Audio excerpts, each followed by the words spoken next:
গত দু-এক দিনের প্রবল বর্ষণে বন্যা পরিস্থিতি তৈরি হয়েছে বিলোনিয়া সহ দক্ষিণ ত্রিপুরা জেলার বিভিন্ন এলাকাতে। এরই মধ্যে বিরাট সংখ্যক সাধারণ মানুষকে বিভিন্ন প্রকারের আশ্রয় শিবিরগুলোতে থাকতে হচ্ছে। আজ বিলোনিয়া মহকুমায় শরণার্থী শিবিরে থাকা বন্যায় দুর্গতদের পাশে থাকার বার্তা নিয়ে তাদের খোঁজখবর নিতে ছুটে গেলেন প্রদেশ বিজেপির সভাপতি তথা রাজ্যসভার সাংসদ রাজীব ভট্টাচার্য।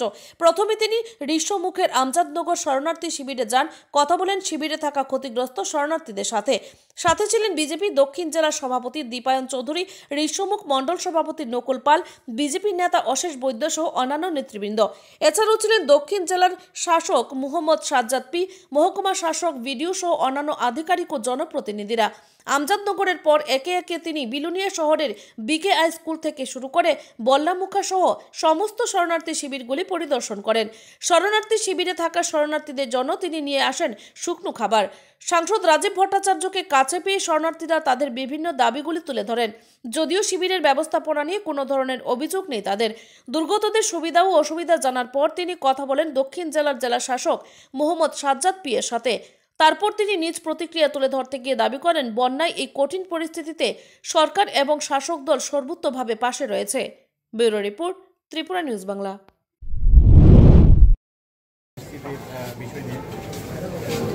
বিগত দুদিনের টানা বৃষ্টিতে আমাদের দক্ষিণ ত্রিপুরা জেলার বিশেষ করে বিলোনিয়া, আমজাদনগর, শান্তির বাজার কিছু জায়গায় ভারী বর্ষণের ফলে বন্যার পরিস্থিতি সৃষ্টি হয়েছে এবং বিভিন্ন জায়গায় জল জমে গেছে। তো বিভিন্ন জায়গায় শেল্টার হাউসও করা হয়েছে।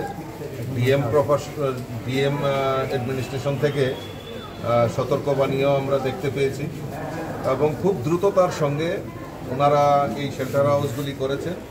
প্রায় 500-র উপর মানুষ সেই শেল্টার হাউসগুলিতে, প্রায় 12টার মতো শেল্টার হাউস করা হয়েছে। তো ধীরে ধীরে এখন জল কমছে, মানুষ বাড়ি ঘরে যাচ্ছেন।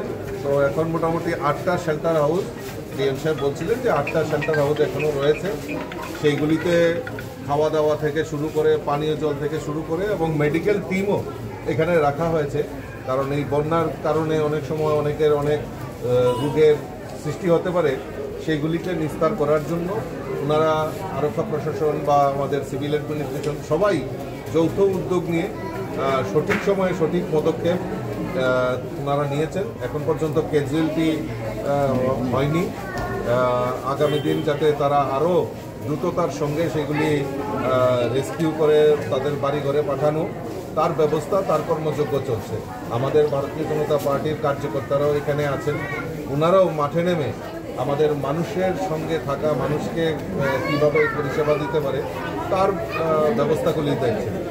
মাননীয় ডিএম প্রশাসন এখানে আছেন, এসডিএম সাহেবও আছেন। তো ওনারা একটা মাস্টার প্ল্যান তৈরি করেছেন, সেইগুলি আমাদের রাজ্য সরকারের কাছে পাঠানো হয়েছে।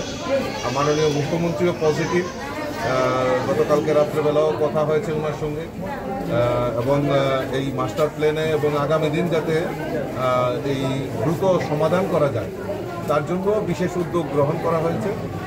আমিও চেষ্টা করব যাতে আমাদের মাননীয় মুখ্যমন্ত্রীর সঙ্গে বার্তালাপ করে যাতে এইগুলি দ্রুততার সমাধান যাতে করা যায় তার জন্য আমরা চেষ্টা করি।